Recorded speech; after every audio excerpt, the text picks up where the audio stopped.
We're diving straight into the deeper waters of the Bryon Macron case, and no flum, no fluff, no preamble. Joining me is Darren of the Invisible Ships podcast, the series that first brought this case to light. Together, we're peeling back the layers of what can only be described as one of Medina County's most mishandled investigations. Before we jump into the bigger questions and inconsistencies, it's important to get everyone up to speed on the initial timeline of events, and that's why I've asked Darren to join me today. He's incredibly knowledgeable about the minutiae of what occurred so far, and he's here to help me paint a clear picture of how this case unfolded in its earliest stages. This foundation is crucial for understanding just how much was overlooked and mishandled. Let's also be clear from the outset, I don't have all the records yet. That's a key point, and you can keep that in mind. What I do have, though, paints a disturbing picture of a lackluster investigation by the Medina County Sheriff's Department. For a case as highly profile as this, arguably one of the most significant cases in Medina County in decades, they delivered just 17 pages of investigative material. 17 pages, that's not an investigation, it's an insult. What's worse, some folks on the social media seem to believe that the three agencies thoroughly investigated this case. And let me set the record straight.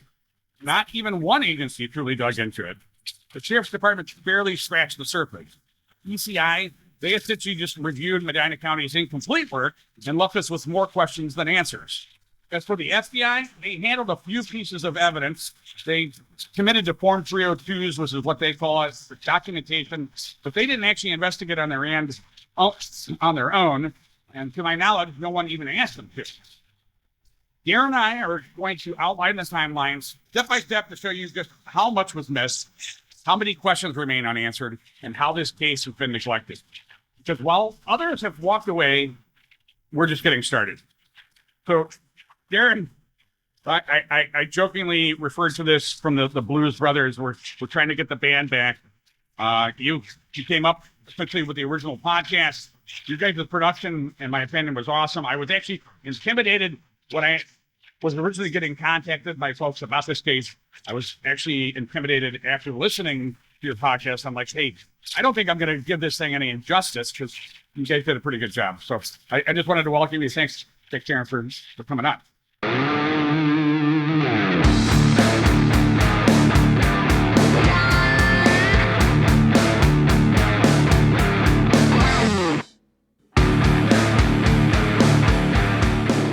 Yeah, no, I'm excited to be here. And I'm excited that you're doing it because, you know, like you got to look at like when we originally did the podcast, we didn't have anything. We literally started with just the new stuff, which, you know, they all kind of repeat themselves. So there wasn't much out there. So yeah, we just kind of started like, you know, just beating down doors. That's how I reached Victoria. I mean, most of the first 5 episodes are what Victoria knew, which was limited because they weren't sharing anything with. I mean, very little with her. You know, but it really it got a lot. I mean, a lot of people want to know what's going on with this, and I hope that, you know, with your work that we can get some answers. Which, I mean, just like off the top, when I first spoke to you, like just the information of what an investigator does, like from what you've done for years versus like, you know, me and most people listening that have no knowledge of how it works, has been helpful, including like the Facebook Memorialized. That seems so, to me, so like who would do that, you know? But so do you want to cover that? Because I think that's a big like piece that people still hinge on. Yeah, so initially, and I think it was actually just in conversations that you brought up, and I had actually heard subsequent when I was reviewing your guys' podcast. There was some discussion relative to that. And so a lot of times what happens most of the time, like in a homicide investigation or a missing person, when police initiate a records request, they ask Facebook essentially to stay all the activity so that to make certain that nothing's deleted or anything is missing. And often when that happens, it gets turned into a memorialized page. So I don't know why. I guess I never actually asked. But often when police actually send in a request and say, hey, We want these records and we want them from this date. And we don't want you, it's basically retention. We don't want you to do anything, from this date. So let's use, December 16th in this scenario. From December 16th, we don't want anything changed on this Facebook page. So they send in this retention letter, and often Facebook will then memorialize the Facebook page. So Yeah. I understand from the outside, and I guess I've never given that much thought to it, but I could see where that would be highly suspicious. If, well, hey, if the family didn't make this memorialized, how did this happen? But there is a logical reason for that. Yeah, and like that it helps so much to get stuff like that, like just checked off your list of because there's so many weird things in this case, which we're gonna cover some of it, if not all of it today. But so quick overview of the case. So if you haven't heard anything, this overall. So Bryon Macron, he was a township trustee. He was elected to the position in 2010. He was reelected, I believe, in 2015. He was a resident of Lafayette Township. He had a past history of being a Marine. He was known to be at least in Guantanamo Bay. He was part of a special unit in the Marines called FAST, which was extracting the stuff. So if they had to evacuate people, he then went in and got the stuff. Yeah, he was married to Victoria. They met in 1989. They have 3 girls. He was a freshman football coach for Medina High School. He did try to run for the school board, but then he had to drop out because there was a conflict of interest. He was a wholesale jeweler. He did recently switch to a different supplier, but I guess in that field, it's not uncommon to switch suppliers. All kinds of diamonds come from the same spot. It just depends on who your wholesaler is. So that was his occupation. So going to December 15th. So they found him missing on December 16th. December 15th is significant. He was at a Christmas party that was for township employees. And it was at the Winking Lizard in Brunswick. He after that he went to a movie. He went to see Star Wars that was being released. He went there with Mike Costello from I guess they kind of were talking at the Winking Lizard, and Bryon talked Mike into going to Star Wars. He came home somewhere around 12 o'clock. Might have been 12:30. I mean, somewhere in that 12 o'clock range. Where Victoria saw him at home. Victoria wasn't able to go. She would have gone to the trustee thing, but she had a physical therapy appointment for her daughter that evening. She was supposed to meet him at the movie. And his phone died, which is an interesting part of this. So he had Mike Costello send a Facebook message, but at the time it wasn't tied in like Messenger is now, where it's you had to get into Facebook to do it. So she missed that. In any event, she sees him at home around midnight. They had school the next day, Friday. The 16th was a Friday. So they made some lunches. They did they cooked chicken fingers and stuff for these lunches. They did an Elf on the Shelf. And then they went to bed. They slept in the same bed. And she recalled him getting out of bed, but kind of thinking he's just going to get up and go to the bathroom. And that's the last time that she kind of just rolls over and falls asleep. Her account, she wakes up the next day, kind of in the rush. She knew that Bryon had a meeting that morning, she thought she did. So she figured that he just already left. She got herself ready and the girls for school, and she went to work. And that's when she was notified that Bryon went missing. So Bryon, sometimes in the night after, let's say at least 12:30, probably closer to 1, but this is a guess, is when he left his residence. We do not know in between, so there's some time in there. The first time that we know of anything is when Bryon's phone pinged. which is interesting because it doesn't, for him to drive to the township hall, okay, and then where it pings doesn't put him in that route, and it doesn't put him at his house or the township hall. So it's one pings around 150, I'm sorry, 146, I think, in the morning. After that, it pings within the township hall. They have radiuses, and they see his car pull in approximately 150 in the morning to the township hall, or they believe it to be. The video is from a marketplace at the corner, so there was no camera footage at the township hall. There were cameras though, and that's an interesting concept we can look at later. But so in any event, it's believed that Bryon's car was at the township hall from 150 to 620. Oh, I lost my place. 6:24 a.m. The official story was no one else was there. However, in the report, there is another vehicle that does arrive. It doesn't pull all the way up to the town hall. It stays within the camera view, where Bryan's car went all the way through the camera view to where the town hall is. The camera didn't show the town hall. It was there for a couple of minutes. Let's see, let me pull it up. So it arrived close to like 6:19-ish in the morning, and then leave like close to 6. At 6:24, it turns around, and then Bryan's car follows it within that time clip, and they both go the same direction. The first car that was pulled in, that came in, and then did a U-turn and left, had its hazards on. Darren, can we talk about this? Because I think that this is actually pretty significant for 1 second. Hopefully you can put a pin on where you are on your timeline.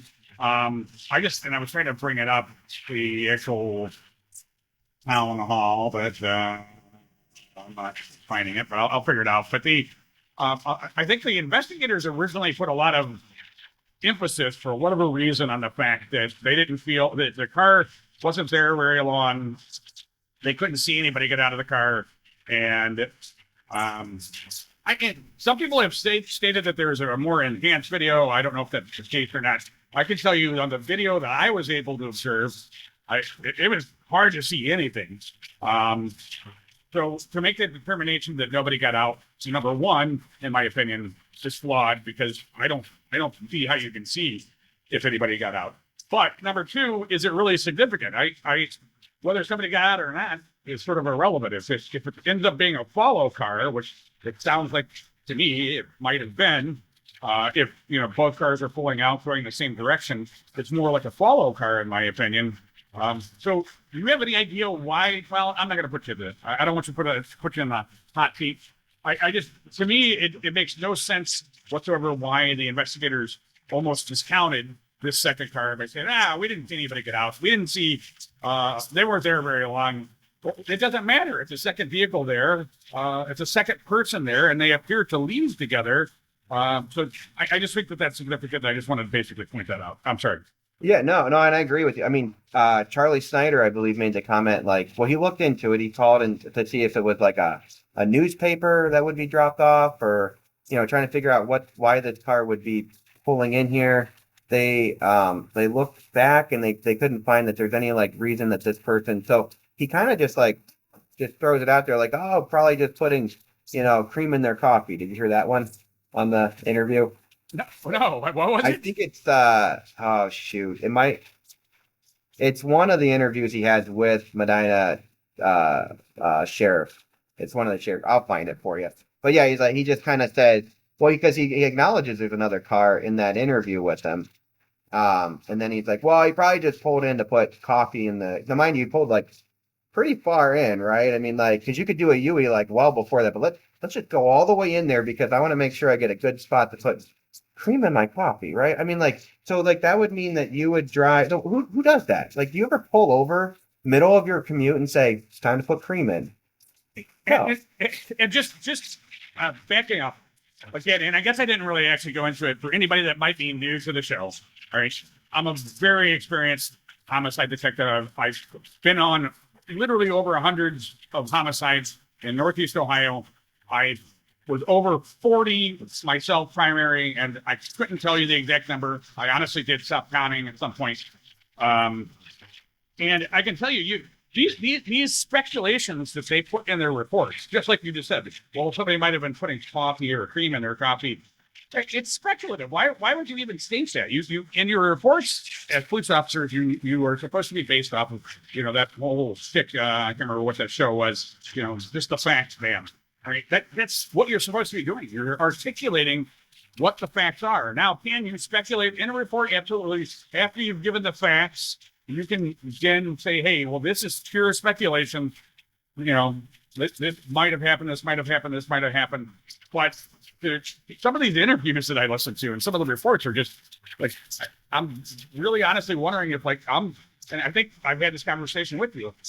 I'm wondering if I'm listening to Barney Fife investigates because just the off the wall comments that they make and the way that they arrive at these things, and especially the California thing, and we haven't gotten up to that yet. But I want, I definitely want to bring that up again once we get to that point. But I'm sorry. So in any event, we've got another car that is seen pulling in. Doesn't go all the way to the town hall, but we don't know. Then the next thing that happens is around 7:30 is when the maintenance man arrives at the town hall. He goes in, he notices all the lights are on, he sees that there's blood in this back conference room. He saw Bryan's phone in the office. He leaves and then he calls the Mike Costello, the trustee, and asks where Bryon is. Mike doesn't know. Mike comes down there. Supposedly Mike is the second person on the scene. Next, I believe that the maintenance man then called the sheriff liaison to Lafayette Township. His name is Jim Stanford. So he calls Jim, asks if he knows where Bryon is. Jim says no. Jim is en route to from my understanding, from the sheriff's office to the truck stop, which kind of puts you in kind of en route. So he said I think he was, from my understanding in his interview, he was past the township almost to the truck stop. Does a 180 and heads back, and he's the first officer on scene with, I believe, let me double check this to make sure I say it right.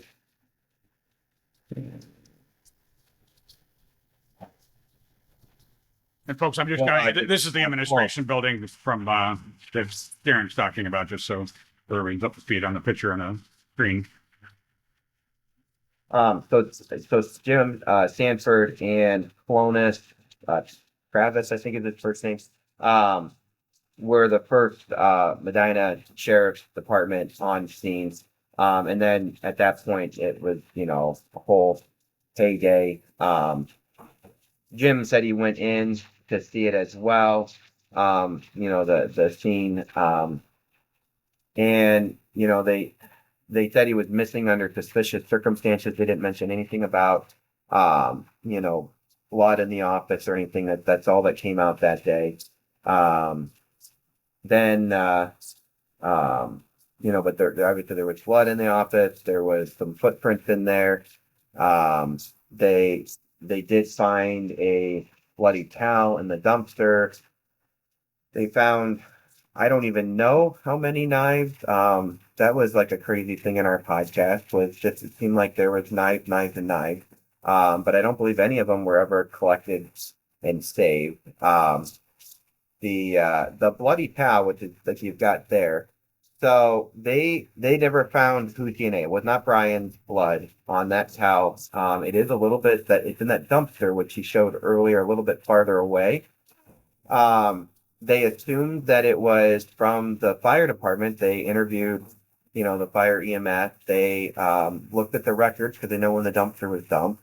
They pulled all the patient records, they went and they tested each of the patients that rode in there, and they never found out where that blood came from. So that's unknown blood there.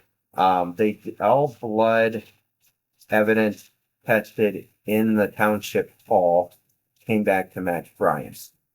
There was DNA collected on like the door that went into from my understanding, it's the door that went into the conference room that they did not find a match to. So the other interesting kind of part to this is, so December 17th, the township trustees authorized to spend $8,000 to repaint. They had ServPro in there. So if you went missing on the 16th, they had ServPro in there on, like, I believe the 17th and 18th. And then they were painting on the 19th. So like a really quick, like, flip of the office to get it back in. They said they needed to keep operational functions going, and it was important to have it done the next day. So I don't know. I have no record of it ever being a crime scene. It's kind of interesting because it seems like they felt that this was not a crime scene from the beginning. A lot of the evidence came back and said that it seemed like it was kind of staged in some way. The BCI report came back that way. I just wanted, I agree. I mean, that's what they're stating. But I do, and I think it's imperative to note that they offer no actual substantive reasons. At least in the report, they don't offer any actual reason why they feel it's staged. And I think there's some minor things that they think that this, I always point it the wrong way, but they think that the blood here has been diluted or something, or it's not fresh or something. Some of the interviews also talk about, well, there isn't enough blood, to have caused him to be killed here, which again, I don't think we've, once his body is recovered, I don't think that that's one of the considerations as far as why he died was the loss of blood. But I think it's a very poor, essentially, investigation. I've had multiple homicides where there was no blood on scene and the person was dead. So to make assumptions, again, speculative assumptions, stating, oh, well, there's not enough blood, so he died here, and this is before they found his body. So I mean, they had no idea if he was killed or not. Again, to make these uneducated assumptions, in my opinion, it's very dangerous. So I'm sorry, I don't mean to keep breaking your train of thought. I just wanted to point that out. I made an outline, so I'm good. I'm good. So then it kind of goes cold. I mean, like, no new information comes up. There's an article out there that noted that says, like, a detective felt that he was assuming another life in California. And I sent you that article. I forget what day that was, but it was in December that it was put out there. So I mean, they searched. So December 16th. Okay, so his car was found. That's what we didn't talk about. So they found his car wasn't there when so his left at 6:24. The car was found on Beachside Boulevard in Chippewa Lake. But Bryon wasn't there. He was not found.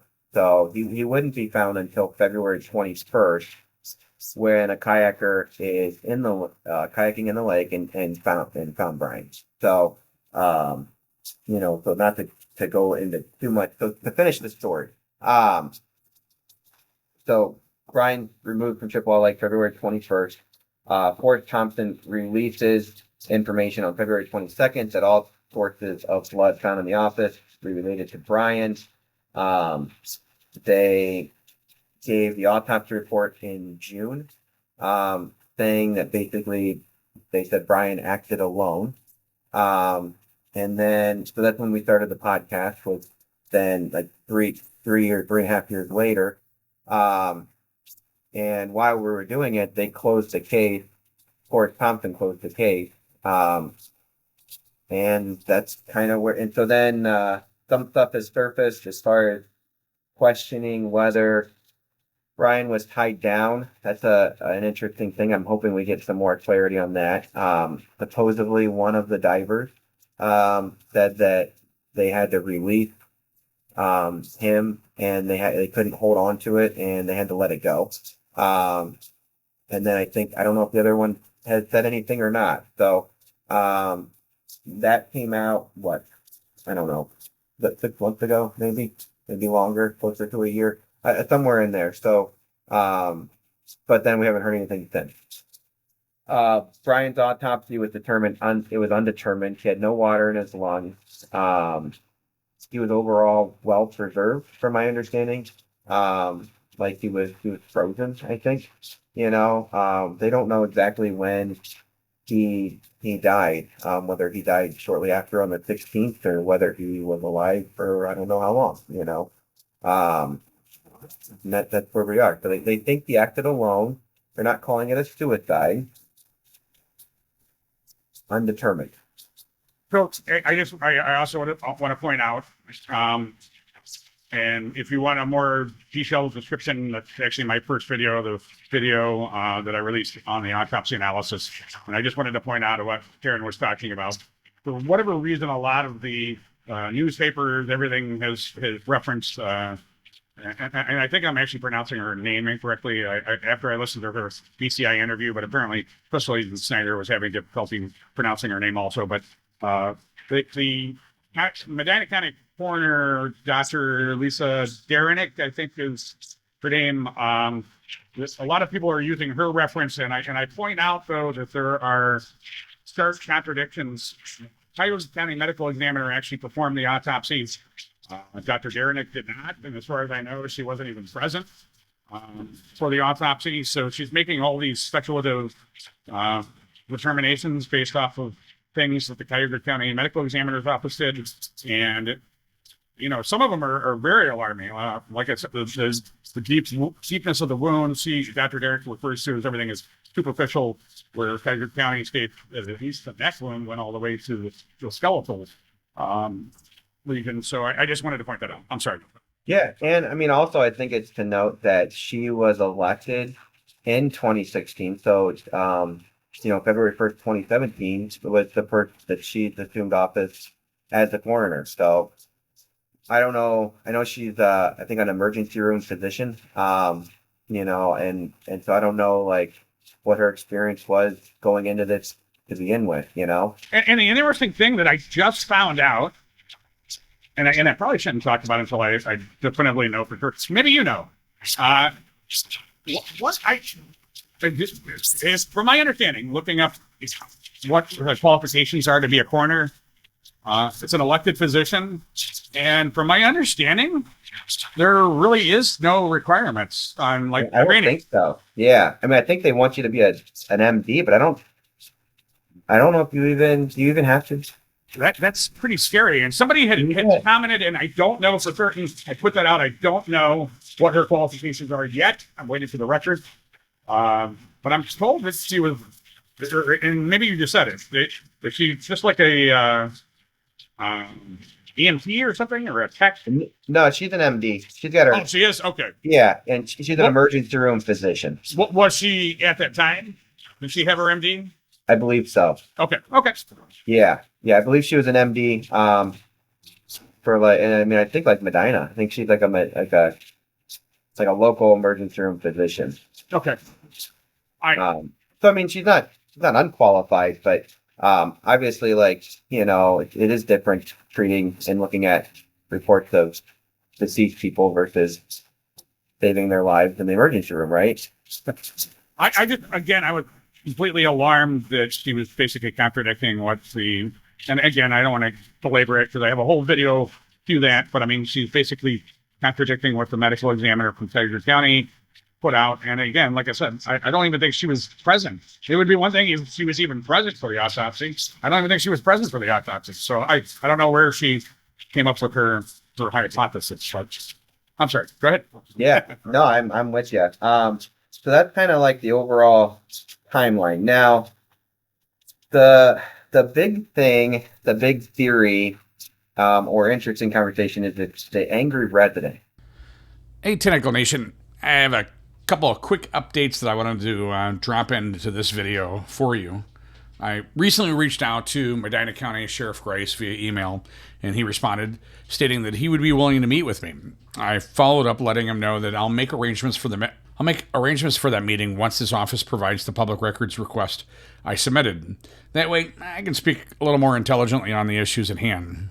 I also emailed Medina County Coroner Lisa Darren regarding the speculations she made during her interview with BCI, as well as the contradictions she presented about an autopsy she neither attended nor took part in, an autopsy that was actually performed by the Cuyahoga County Medical Examiner's Office. As of this recording, she still has not responded. Additionally, I sent an email to former Township trustees who served alongside Bryon Macron. In response, I received a joint email declining my request. The trustee expressed that Macron's death led to many moments of confusion and disbelief, as he was not just a colleague, but a close friend. They noted that while their understanding of the events evolved over time, particularly after being interviewed by BCI, they have consistently refrained from public commentary out of respect for Macron's memory and his daughters. They also addressed the impact of the conspiracy theories, stating that such speculation has caused undue harm. Ultimately, they declined to provide further comment, stating that they had no additional information beyond what is already in public recordings and does not believe discussing the case further would serve a productive purpose. The Medina County prosecutor, Forrest Thompson, also responded to my email with two messages. In the first, he declined my request for an interview, but stated he would be willing to review a list of specific questions if I provided them. In a follow-up email, he clarified that his office played no role in the conclusions reached by either the sheriff's office or BCI. His only involvement, according to him, was initiating the request to turn the investigation over to BCI to ensure an objective review of the facts. Worcester Township Fire Chief Dallas B. Terrell responded to my inquiry regarding the Worcester Township Dives team involvement at Chippewa Lake during the recovery of Bryon Macron's body. He provided several documents, including the fire report for the incident, the dive team's report, and their policies and procedures. However, he stated that they had no additional communication or materials responsive to my request. We had a dialogue going back and forth, and Chief Terrell also clarified that the Worcester Township dive team never actually conducted any operations at the scene. According to him, they never got on the boat, used any equipment, or engaged in any recovery efforts. They were canceled just minutes after arriving and left the scene. He reviewed photos I had sent and confirmed that the individuals in them were not from his department, suggesting they could possibly be from the Medina County All Hazards team, though he was unsure. Regarding any conversations about the case, Chief Terrell stated that he had no recollection of any discussions related to the incident. He acknowledged that, given how long ago the call occurred, he struggles to recall details and was only able to confirm his own presence at the scene after seeing his name on the response log. I found Chief Terrell to be very genuine and honest in his response. He was upfront about what he did and did not remember, and made it clear that he wanted to be as open as possible, while also recognizing the limitations of time. His willingness to provide documentation and clarify the dive team's limited involvement was appreciated. I also submitted a public records request to the Medina County Sheriff's Office, which we've talked about before. This was for various documents related to Bryon Macron's case. A representative from the Sheriff's Office confirmed receipt of my request and stated that their administration initially believed all records had been included in the BCI report. However, they recently discovered that was not the case. They are now working on locating and redacting their investigative files for release. I was provided access to the BCI report and a 41-page redacted version of the Medina County Sheriff's Office report. That's almost over double of the 17 pages that I initially had. I also inquired about specific video evidence, including footage from beachside, the Stevens residence, and any video or photos taken by someone on the boat during the recovery of Macron's body, which could be seen in the news helicopter footage. Additionally, I reiterated my request for body-worn camera footage. The Sheriff's Office confirmed that they would prioritize these requests and asked if I had specific body cam footage in mind. Since the reports did not indicate which cameras were activated, I requested footage from the administrative hall scene and the recovery of Macron's car. If anybody's watching and has any idea of what other body cameras they had at this point, please feel free to drop it in the comments or let me know. The sheriff's office acknowledged the request and stated that they would begin working on processing the footage.